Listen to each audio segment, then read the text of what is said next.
कि मोदी साहब की और शहबाज शरीफ की जो मुलाकात है वो होती हुई नज़र नहीं आ रही। पाकिस्तान के प्राइम मिनिस्टर शहबाज शरीफ भी निकल पड़े हैं, और वो भी चाइना में। वो कैसे नहीं होंगे? वो तो समंदर से ऊंची नहीं, समंदर से ऊंची नहीं, समंदर से गहरी, पहाड़ों से ऊंची और शहद से मीठी दोस्ती, वहाँ पर वो तो जाते ही आते ही रहते हैं, आपको पता ही है। तो अब वो भी पहुँचे। लेकिन अगर आप ये सोच रहे हैं कि इस एससीओ में पाकिस्तान और इंडिया के प्राइम मिनिस्टर्स के बीच मुसाफा होगा, यानी कि हैंडशेक होगा, ये शेक हैंड होगा, तो ऐसी कोई सिचुएशन आप भूल जाएं। ऐसा कुछ नहीं होने वाला, क्योंकि हमने पहले भी कई एक समिट्स में ये बात की कि जी क्या मोदी साहब जो हैं वो हाथ मिलाएंगे शहबाज शरीफ साहब से, क्या शहबाज शरीफ वेव करेंगे मोदी को? तो ऐसा कुछ नहीं हुआ। और जैसे पहले हमने आपको बताया था कि नरेंद्र मोदी ने हाथ नहीं मिलाया शहबाज शरीफ से, मोदी साहब ने शेक हैंड नहीं किया, जयशंकर ने शेक हैंड नहीं किया अपने counter part, Pakistani counter part से, वैसे ही अब भी होने जा रहा है। ना तो शेक हैंड हो गया इंडिया और पाकिस्तान की अथॉरिटीज़ के बीच, और ना तो हैंडशेक होगा, ना ही कोई दुआ सलाम हो। वो दूर दूर एक दूसरे के साथ खड़े हुए नजर आएंगे। और ऐसे ही है। वैसे तो देखिए सारदार साहब ने कई बार वो कहते भी जा रहे हैं कि जी टॉक होनी चाहिए, हम बराबरी की सतह पे टॉक करना चाहते हैं, और साथ ही कह रहे हैं नहीं करते तो ना करें। मतलब हुनसी ना ही समझिए। जब वो कहते हैं पता चल जाता है, अच्छा हुनसी ना ही समझिए, तो जब पता चल जाता है कि ना ही समझिए तो फिर कहते हैं नहीं तो ना सही। तो ये हैं हालात। तो इसमें जो है ये जो हम बात करते हैं इंडिया पाकिस्तान के बीच, क्या कोई था होगा, था क्या, वाह था ना, कुछ भी, सब कुछ लगा लें, कुछ नहीं होगा। और जो हालात है उसमें बल्कि हो सकता है अगर आमने सामने आ जाए तो दो तीन जो है ना वो धमकियाँ शमकियों का चल जाए दरमियान में एक सेशन, और हो सकता है मोदी साहब ये कह दें कि आ रहा हूँ मैं, बस तैयार रखो, पानी तो छोड़े ही, अब आगे जो है ना मैं बताता हूँ अगला हमला कहाँ से करना और फिर आपको पता चलेगा। और दूसरी तरफ से कहा जाए हमारे पास भी पाव भर के बम है, देख लें, फिर हमें छेड़ा तो फिर खैर नहीं है। तो ये सिचुएशन हो सकती है, लेकिन दूसरी वाली नहीं हो सकती। अच्छा जी, इसके अंदर एक और बड़ी डेवलपमेंट मैं आपको बता दूँ, वो क्या? एक ऐसा इवेंट है जिसकी नरेंद्र, लेकिन कहा यह जा रहा है कि मोदी बॉयकॉट कर रहा है उसका। मोदी बॉयकॉट कर रहा है चाइना में होने वाली परेड का। अब वो जो ये जो आर्मी की परेड चाइना में हो रही है, उसमें जो बाकी सब लोग हैं वो रुक रहे हैं। पुतिन भी रुकेंगे, शहबाज शरीफ साहब तो खैर वैसे ही वो एक लंबे टूर पे ही जाते हैं। आपको पता है कि चीन पहुंच गए तो फिर चीन से वापस कौन जल्दी आएगा। लेकिन मैं बात ही कर रही हूँ, पुतिन भी वहाँ पे, शहबाज शरीफ भी वहाँ पे, जो वो है तैयब एर्दोगान भी, वो भी उस परेड में हिस्सा लेंगे। उस परेड में सब कंट्रीज रुक रहे हैं उसके लिए, चाइना की उस परेड के लिए। नरेंद्र मोदी साहब उस परेड के लिए नहीं रुक रहे। क्यों? गेस करें आप, क्यों नहीं रुक रहे? नहीं पता? सर वो इसलिए नहीं रुक रहे, और इसलिए कहा जा रहा है कि वो इस परेड का बॉयकॉट कर रहे हैं। बॉयकॉट नहीं कर रहे वो, लेकिन वो रुक नहीं रहे उसके लिए, जा रहे हैं। तो उसको आप जो भी समझ लें अगर आप समझना चाहते हैं। लेकिन क्योंकि चाइना की वो जो परेड हो रही है, वो जो हिस्ट्री है उसके अंदर जो जापान है, ये परेड उसके भी खिलाफ है। जब आप हिस्ट्री उठा के देखें उस परेड की और वो जो उसकी सिग्निफिकेंस है, तो वो जापान के भी खिलाफ है। तो जापान और चाइना के बीच जो चलता रहा है हिस्ट्री, रिसेंट हिस्ट्री और अभी भी पास्ट जो है, तो उसमें इंडिया तो जापान का बहुत अच्छा दोस्त बन चुका है, बन क्या चुका है। उनके तो बहुत ही अच्छे डेकेड से बड़े ही अच्छे पार्टनर्स हैं वो तो, जापान और इंडिया। और अभी जापान ने इंडिया के अंदर कितनी ज़्यादा कितने बिलियंस ऑफ डॉलर्स की इन्वेस्टमेंट की है, और ट्रिलियंस वो वहाँ पर लगा रहे हैं इंडिया में जापानीज़। ऐसी सिचुएशन में क्या आप समझते हैं कि ऐसी परेड में उनके एक दोस्त कंट्री का प्राइम मिनिस्टर उसको देखेगा बैठ के और उसमें हिस्सा लेगा, जिसमें वो इतनी इन्वेस्टमेंट अभी कर रहे हैं और जिसके साथ उनके इतने अच्छे ताल्लुकात हैं? इस वजह से कह रहे हैं कि नरेंद्र मोदी जो हैं वो उसकी उस परेड में हिस्सा नहीं ले रहे या उसको देखने के लिए नहीं रुक रहे।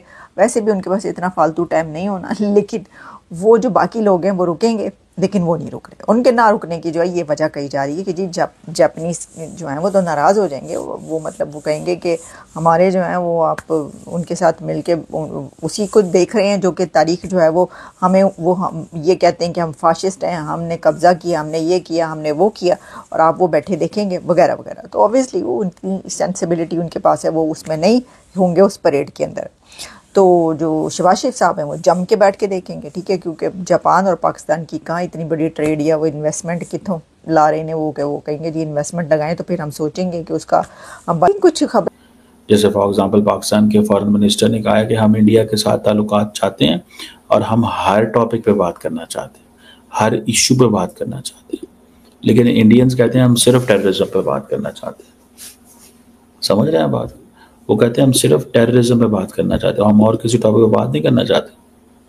अब सारी बात है ये चीज़ कि हम सिर्फ टेररिज्म पे बात करना चाहते हैं, इस प्रॉब्लमेटिक तो है ना हमारे लिए, पाकिस्तान के लिए तो प्रॉब्लमेटिक है कि यार ये टेररिज्म के अलावा हमसे बात ही नहीं करना चाहते। तो ये एक फैक्टर मौजूद है जिसको मैं देखता हूँ और मैं अंडरस्टैंड भी कर रहा हूँ, और मैंने ये रियलाइजेशन मेरे पास इसकी है कि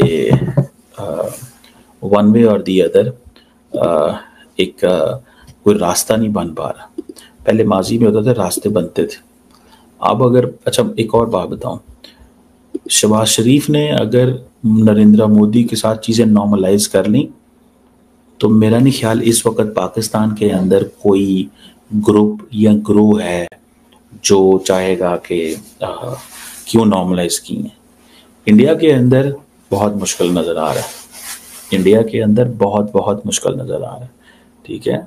सो ये एक फैक्टर है, लेकिन क्योंकि इंडिया के अंदर माहौल है, क्योंकि उन्होंने हमला किया हुआ पाकिस्तान पे, तो उनको सारी बात है, उनके लिए एक डिफरेंट चैलेंज है। हमारे लिए ये है कि हम तो हमेशा बात करना चाहते हैं, हम तो हमेशा इंगेज करना चाहते हैं, ठीक है जी। सो ये एक फैक्टर मौजूद है हमारे पास। इंडियन जो लीडरशिप है उनको इस चीज़ की कोई परवाह नहीं है, वो समझते हैं कि यार ठीक है जो मर्जी करते रहें, कहते रहें, हमने अपनी मर्जी करनी है। और देन फिर ये है ना कि हमारे ऊपर प्रेशर भी आता है जो सच्ची बात करनी चाहिए कि जी आप ताल्लुकात ठीक करें। अच्छा हम ताल्लुकात कैसे ठीक करें? हम जो मतलब हम जैसे मर्जी कर लें, अगर इंडिया वो नहीं वो उस लाइन लेंथ पे आता तो चीज़ें कैसे बेहतर होंगी? So it's not possible. So ये जो इंडिया और उसकी पाकिस्तान की नॉर्मलाइजेशन है ये मुमकिन नहीं है। और माजी में भी जो छोटे मोटे की हैंडशेक हुए थे, अब आपको याद होगा कि जब जयशंकर साहब पाकिस्तान आए थे तो तब क्या हुआ था। जब जयशंकर साहब पाकिस्तान आए थे तो तब ये कोशिश की गई कि यार हाँ ताल्लुकात को किसी ना किसी तरीके से ठीक किया जाए, ताल्लुकात को नॉर्मलाइज किया जाए। कुछ उनको बड़ा एक्स्ट्राऑर्डिनरी पाकिस्तान ने प्रोटोकॉल दिया था, मुझे याद है सारी बात, मैं उस वक्त इस्लामाबाद में था। बहुत एक्स्ट्राऑर्डिनरी प्रोटोकॉल जयशंकर को दिया, लेकिन आपको पता है कि the policy in India regarding Pakistan is not controlled by the Indian MEA. Indian MEA control नहीं करती, the policy in India is control by the PMO. PMO deal करता है वहाँ, उनके पीएमओ को पता है पाकिस्तान के साथ क्या करना है।